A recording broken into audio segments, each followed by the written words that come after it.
కుటుంబం అంతా బాగుండాలంటే ఇంట్లో దుర్వ్యసనాల పాలైన వాడిని దుబారా చేస్తున్న వాడిని నిర్దాక్షిణ్యంగా మెడబట్టి బయటికి గెంటేయాలి. మనం ఎంతమంది చేయగలము ఆ పని?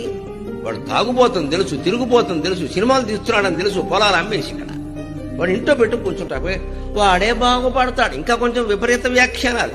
పెళ్లి చేస్తే బాగుపడతాడు. పడ్డమ్మా దాని గొంతు కోసేయక. పెళ్లి చేస్తే బాగుపడతాడా అంటే మనం తప్పించుకోవడం బాధ్యత. పెళ్లి ఎందుకంటే మనం తప్పించుకోవడం. ఆ పిల్ల పడుతుంది. పైగా పిల్ల వచ్చాక కూడా వీడు వ్యసనం కొనసాగింది అనుకోండి, పాదమహిమ ఎక్కడదో ఇది. ఎందుకంటే కోళ్ల పాదం మనకి నచ్చదు, అత్తగారి పాదం కోళ్లకి నచ్చదు. పాదాల్లో ఏముంటుందమ్మా? పాదమహిమ అంటే ఒకటి తీరిక మనకి దొరికి. ఎందుకంటే అనాలి కదా, అనడానికి ఏదో ఒకటి దొరకాలి కదా. ఇది వరకు కొంచెం పుచ్చుకునేవాడమ్మా, అమ్మాయి వచ్చాక ఇంకా ఎక్కువ పుచ్చుకుంటున్నాడు. అబ్బా మొత్తం అందరికీ ఆ వచ్చిన అమ్మాయే కారణం. 25 ఏళ్ళు ఎక్కడో పుట్టింట్లో పెరిగి మన ఇంటికి వచ్చిన అమ్మాయిని ఎలా చూడాలి? మనతో సమానంగా, మన కూతురుతో సమానంగా చూడొద్దు. వచ్చిన 3వ రోజున ఆక్షేపణలా